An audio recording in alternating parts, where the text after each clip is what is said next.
5 ছেপ্টেম্বৰ শিক্ষক দিৱস ৰাজ্যজুৰি স্মৰণ ডক্টৰ সৰ্বপল্লী ৰাধাকৃষ্ণনক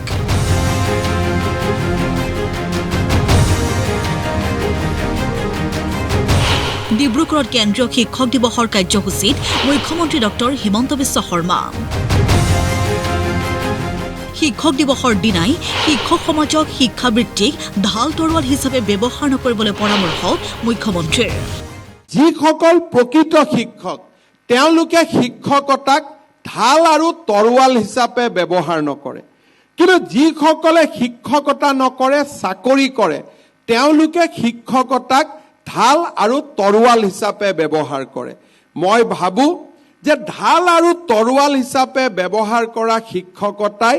আমাৰ সমাজ জীৱনত আগবঢ়াই লৈ যাব নোৱাৰে আমি সেইসকল শিক্ষকৰ পৰা শিকিব লাগে যিসকল শিক্ষকে শিক্ষকতাক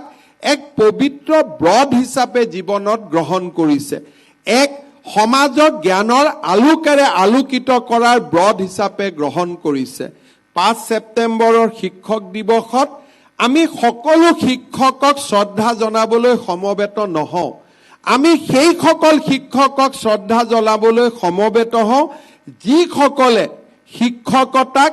এক স্বৰ্গীয় অনুভূতিলৈ লৈ গৈছে যিসকলে শিক্ষকতাক এক সামাজিক দায়বদ্ধতাৰ প্ৰতীক হিচাপে গ্ৰহণ কৰিছে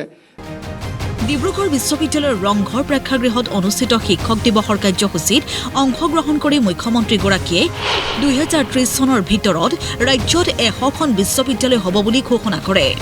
শিক্ষক দিৱসৰ দিনা আমি এয়াও সংকল্প লৈছো যে ৰাষ্ট্ৰীয় শিক্ষা নীতিৰ অধীনত 2030 চনৰ আগতে পৰ্যায়ক্ৰমে আমি মহাবিদ্যালয়সমূহক বিশ্ববিদ্যালয়লৈকে আমি উন্নত কৰিম ইয়াৰ ফলত 2030 চনলৈকে অসমত বিশ্ববিদ্যালয়ৰ সংখ্যা 100খনলৈ বৃদ্ধি পাব এই ধৰণৰ আমি ৰাজ্যৰ শিক্ষা জগতখনক উজ্জীৱিত কৰাৰ নতুন নতুন প্ৰয়োজন নতুন নতুন চিন্তাৰে আমি আগবাঢ়িছো অনুষ্ঠানত স্বায়ত্তশাসিত মহাবিদ্যালয়ৰ মৰ্যাদা লাভ কৰা 13গৰাকী শিক্ষকক বিশেষভাৱে সম্বৰ্ধনা জ্ঞাপন কৰে মুখ্যমন্ত্ৰীগৰাকীয়ে কেন্দ্ৰীয় শিক্ষক দিৱসৰ কাৰ্যসূচীত শিক্ষামন্ত্ৰী ডাক্তৰ ৰণোজ পেগু উপস্থিত থাকে ইয়াৰ পূৰ্বে মুখ্যমন্ত্ৰীগৰাকীয়ে ডিব্ৰুগড়ৰ জীৱন ফুকন নগৰত ইস্কন মন্দিৰৰ ভূমি পূজন কাৰ্যসূচীতো অংশগ্ৰহণ কৰে ইস্কন মন্দিৰৰ ভূমি পূজন হ'ল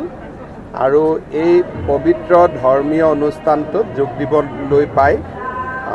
নিজকে ধন্য মানিছোঁ আৰু মই ভাবোঁ যে এই মন্দিৰটোৰ জৰিয়তে ডিব্ৰুগড় আৰু উজনি অসমৰ ৰাইজে আধ্যাত্মিক প্ৰশান্তি লাভ কৰিব ব্যুৰো ৰিপৰ্ট প্ৰতিদিন টাইম